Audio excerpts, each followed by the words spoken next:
Hello and welcome to Campaign Chronicles, France 24's regular countdown to the presidential election. For that, I'm joined by our French politics editor, Mark Perelman. Thanks for joining us, Mark.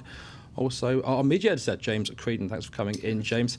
You'll be looking at reaction in the press and blogs a little bit later on. First of all, Mark, all eyes on the National Front after that big score on Sunday.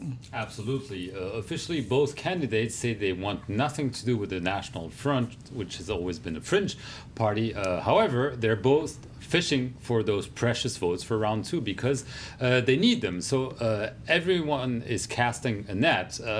But for François Hollande, it's a rather wide net, I should say. He's hoping that by pointing out the issue of fairness, of social justice, of bringing back more jobs and a better economy, he can reassure those who feel economically and socially alienated.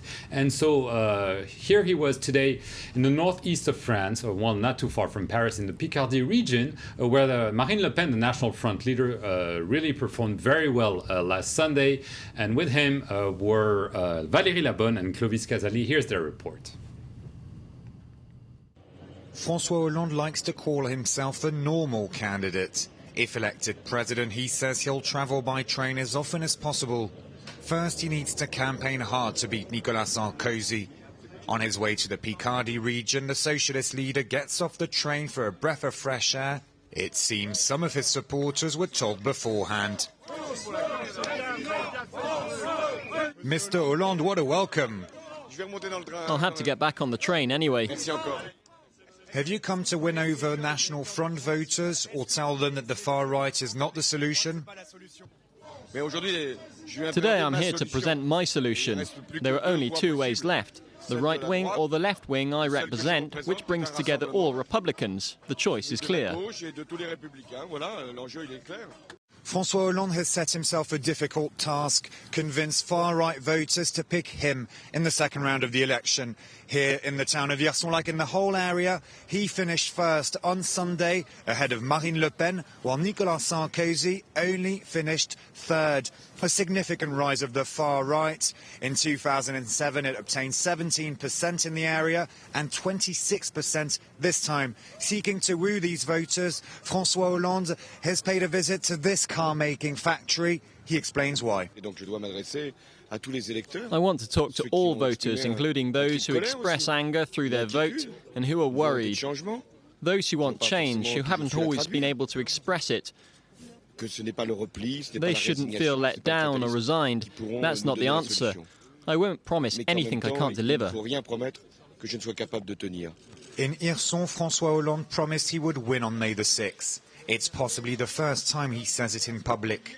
To reach that ultimate goal, he will need to woo not just left-wing voters, but also some who chose the National Front in the first round. So this was François Hollande's rather subtle or vague, some would say, way of trying to woo those National Front voters for the incumbent Nicolas Sarkozy, who's trailing François Hollande. He has to cast a much tighter net, and he really has to harp on issues like immigration, to beat on Europe, and that's what he did today. He was also near Paris, and our Julie Dungelhoff and Luc Brown tagged with the incumbent president, who hopes he can beat all the odds and be re-elected on May 6th. For Nicolas Sarkozy, a new campaign has begun. He argues that he'll benefit from the head-to-head match with François Hollande, but there's no getting away from the success of Marine Le Pen. Sarkozy courted the far right before the first round. Now he wants to address their concerns. Quel thème serait tabou? What issues should be taboo? I've been knocking myself out for the past 3 months to say that the best way to encourage the extremes is to say there are taboos you can't talk about. We have to talk about immigration, we have to talk about borders, we have to talk about the nation. The degree to which he should woo far-right voters has provoked unease within his own team. Sarkozy's spokeswoman, for example, Nathalie Kosciuska-Morizet, is known as an ardent adversary of the National Front. But now the campaign strategy is clearly to welcome with open arms voters who chose the far-right option. It's not us making comments about each voter's choice. Nicolas Sarkozy doesn't believe there's a left-wing France and a right-wing France. There's just one France. That France deserves a plan, a future. That France deserves the truth. At today's rally, his message is clearly aimed at the right-wing support base. His focus: work, immigration, the family, the nation, and what he calls French values. Despite the fact he's been in power for the past 5 years, Sarkozy is also playing the outsider to appeal to ordinary French voters. Before the first round, they said it wasn't even worth me being a candidate. I wouldn't make it to the second. That was settled. Thanks. But there's a small detail: it's the French who choose. It's the French who choose then, and though Sarkozy's strategy seems clear, he still faces an uphill battle before the second round vote. Okay, Mark, we've seen Francois Hollande and Nicolas Sarkozy. What does Marine Le Pen have to say about her newfound influence? Well, she's very happy about it, clearly. She's been all smiles since Sunday. She will officially tell everyone what she intends to do, or what she hopes her voters will do, on May 1st, which is the day where the National Front traditionally celebrates in Paris the birth of Joan of Arc. However, she's already very clearly indicated that she would not support François Hollande and she would not support Nicolas Sarkozy. Let's take a listen to Marine Le Pen on France 2 television. You know me, I don't change my mind all the time. I don't make promises about something and then make other contradictory pledges. I have nothing to sell, nothing to negotiate. You know very well that I can't differentiate between Nicolas Sarkozy and François Hollande on some essential issues, of which the most important to me is our country's sovereignty. So nothing to negotiate, but Marine Le Pen already has her sights on the next election, which are going to take place in June. After the presidential election, we have parliamentary elections, and she's hoping to win big and make sure the Conservative Party of Nicolas Sarkozy loses its majority.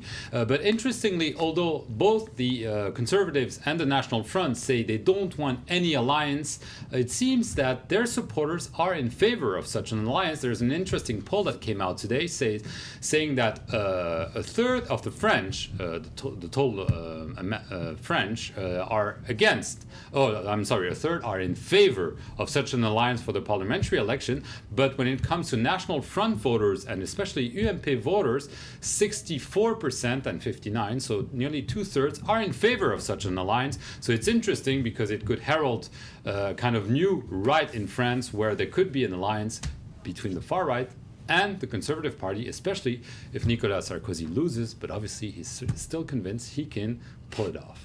Okay, Mark Perelman, let's bring in James Creed now. What kind of election themes are trending on social media? Well, Mark was just mentioning the 1st of May, originally International Workers' Day, so quite socialist and lefty. Then the far right kind of said, hey, let's make it about Marine Le Pen, not Marine Le Pen, but Joan of Arc. Joan of Arc.